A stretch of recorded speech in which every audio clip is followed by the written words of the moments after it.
Hello everyone. Today I'm very excited to show you about the new RC engine that we have designed and printed.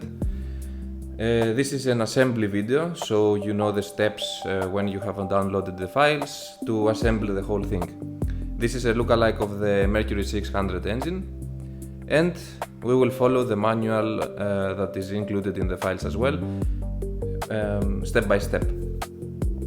So firstly, we take the lower leg, and what we have to do is put the flange here, which is the 26 by 2 millimeters, and the set screw.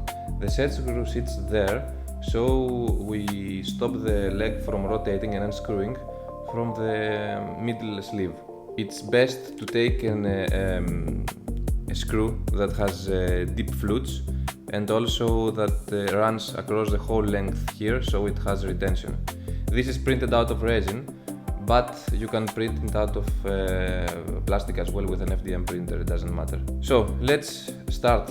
Firstly, we have to put the ball bearing inside, the 3mm ball bearing, which sits in there, and we will put it with the help of the 3mm axle as well. So we take the 3mm axle, we place its bearing here,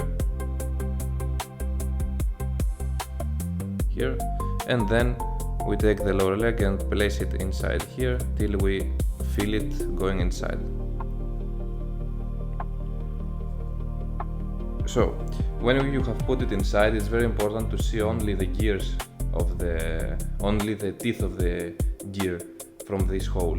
If you see the body of the gear, something has gone wrong and it sits too in the front, so you have to press it more or you have done something else wrong. Now let's continue with the 7mm axle, which is this one, the hollow axle. Right here. So with this one, it's very simple also. You take the 7mm bearings,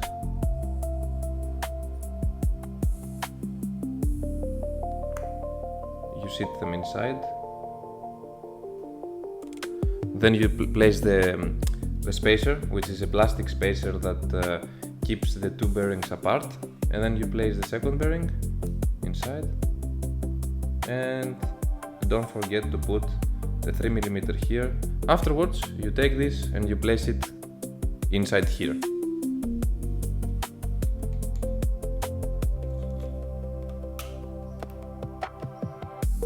So press it fully inside.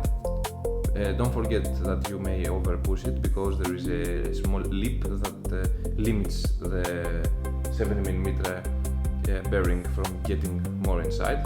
And then you will check again the same thing with the 7mm gear, that you must see only the tip of the teeth. With the lower unit we're almost ready. The only thing that we should put is the screw that holds the front together and does not allow the whole thing to move. It's this one, the very small here component, that you put it here and you screw it carefully so you don't mess up the threads, because the threads on the lower leg are intentionally smaller, shallower, so that the whole assembly can go inside without any problem and without making the leg more bulky. So with this key you can then take it and screw it inside, so that this hub is flush with the rest of the body. Be careful not to break it because it's very delicate in these areas, and actually have broken it several times. If you do, just reprint it and do it again more carefully. You are ready with the lower leg assembly. We leave that aside and we go ahead to make the upper sleeve assembly.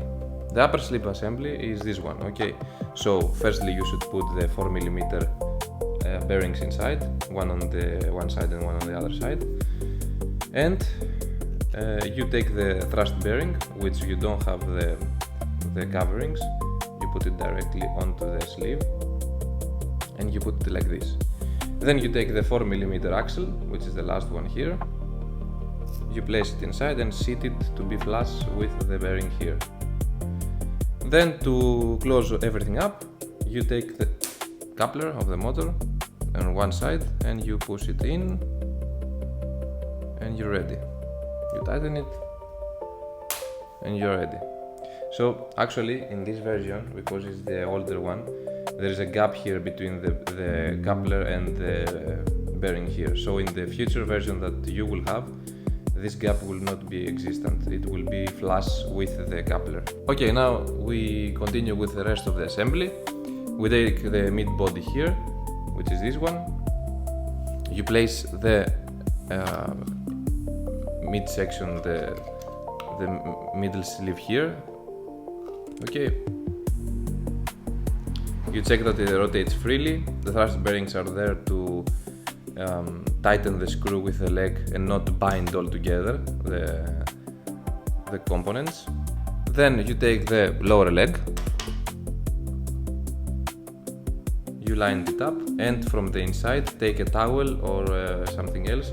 You can use also the servo while it binds there with the gears, and you screw the two together.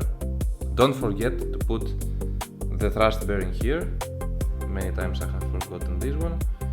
So you put that one first and then you put the lower unit. So like this, you can take a paper, you can stick your finger inside, and then it will be easier to screw it inside. Be careful not to have tightened this set screw here, because you will ruin the threads. So here, while you're tightening, you should be able to feel then the gears starting to touch together. So when the gears start to touch, it's a good thing to start rotating, so you see that it's rotating freely and doesn't bind anywhere.